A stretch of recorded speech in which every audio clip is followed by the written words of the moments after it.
Oke adik-adik, berjumpa kembali bersama Kak Heri pada lanjutan materi momentum impuls. Kali ini kita akan membahas materi momentum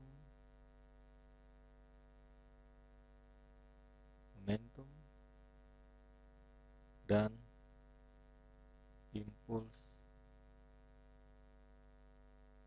3.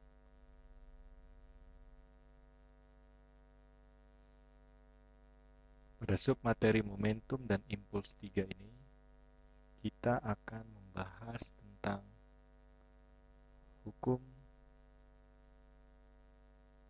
kekekalan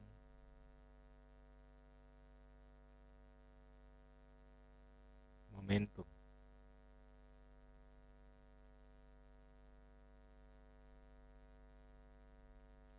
Untuk memahami hukum kekekalan momentum, kita ambil contoh sebuah truk yang bergerak dengan kelajuan tinggi. Mobil ini tentunya mempunyai momentum yang besar karena memiliki massa yang besar dan kecepatan yang besar. Ketika menabrak mobil lain, misalnya saja sedan yang sedang diam, kecepatan truk akan berkurang, sedangkan sedan akan bergerak. Ini berarti momentum mobil truk berkurang dan momentum mobil sedan bertambah. Ini disebabkan karena truk memberikan momentumnya pada mobil sedan.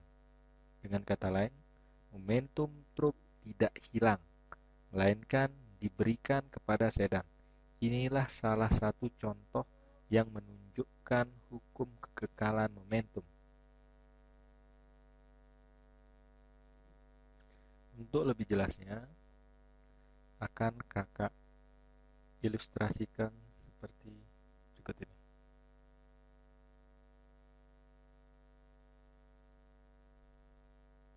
Sebut saja ini sebuah bola biliar yang kita namakan yang memiliki massa M1 bergerak ke kanan dengan kecepatan V1.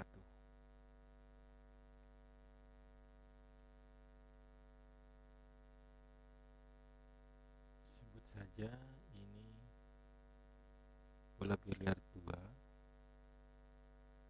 yang memiliki massa 2, kita simbolkan massa 2, bergerak ke kiri dengan kecepatan V2.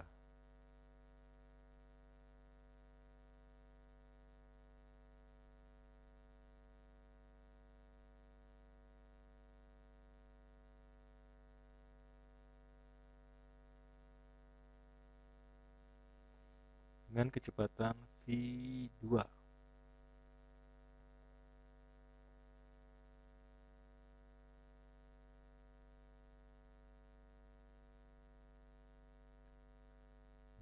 Bola biliar yang kedua dan bola biliar ke-1 bertumbukan.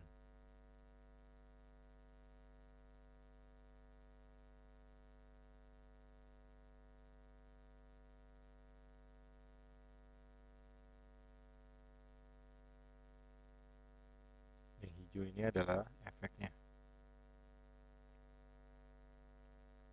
Kedua bola bertumbukan. Kemudian, setelah bertumbukan, bola 1 ini akan kembali bergerak ke posisinya semula dengan kecepatan V1 aksen. Begitu juga dengan bola kedua ini akan bergerak ke kanan kembali ke posisi semula dengan kecepatan V2 aksen.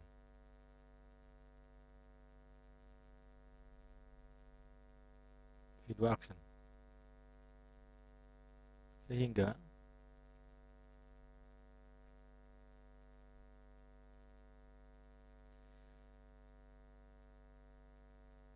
jika kita gunakan hubungan hukum 2 Newton, yaitu aksi sama dengan min sigma F reaksi,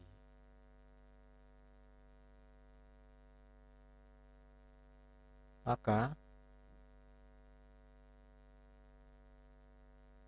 benda satu memberikan gaya kepada benda dua dan benda dua memberikan gaya terhadap benda satu, sehingga jika benda satu memberikan gaya aksi, maka benda dua melakukan reaksi. Dari pengertian impuls sebagai perubahan momentum, kita dapatkan bahwa sigma F aksi kali delta T sama dengan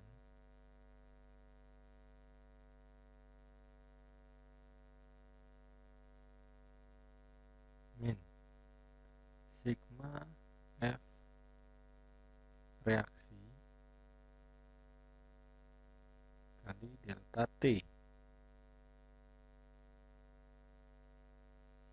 Sehingga jika ingat kembali bahwa impuls sama dengan perubahan momentum, maka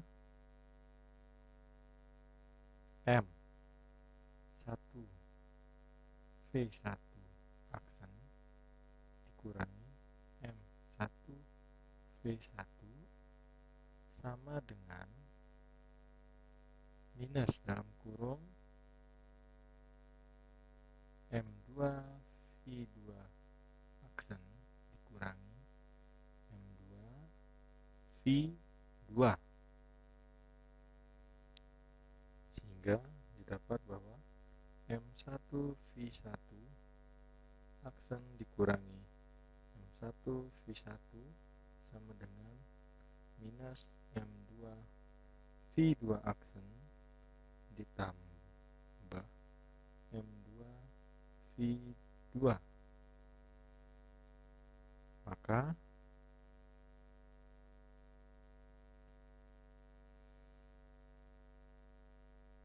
M1V1 pindah ke ruas kanan dan minus M2V2 aksen pindah ke ruas kiri. Maka didapat M1V1 ditambah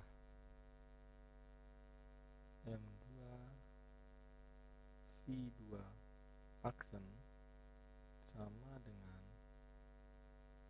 M1V1 ditambah M2V2.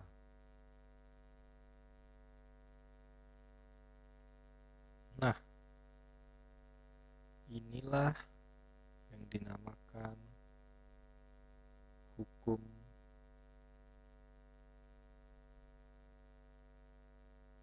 kekekalan momentum.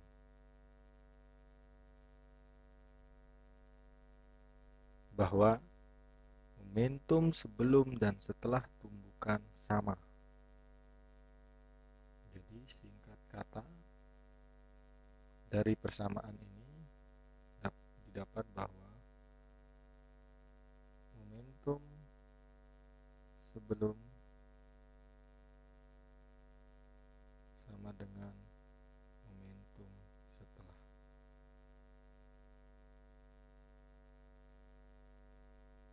Nah, dari pertemuan kita kali ini mengenai hukum kekekalan momentum, dapat kakak simpulkan bahwa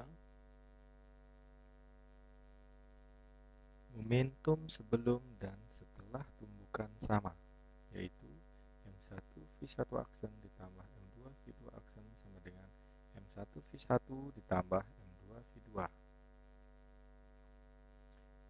Dengan catatan bahwa tidak ada hukum kekekalan momentum ini berlaku ketika syaratnya adalah syarat tidak ada gaya luar yang bekerja. Mungkin cukup sekian pertemuan kita kali ini bahwa mengenai tentang hukum kekekalan momentum, dapat kakak simpulkan bahwa momentum sebelum dan setelah tumbukan adalah sama. Sampai jumpa pada pertemuan berikutnya, yaitu momentum dan impuls 3 mengenai jenis-jenis tumbukan. Terima kasih atas perhatian adik-adik. Sampai jumpa.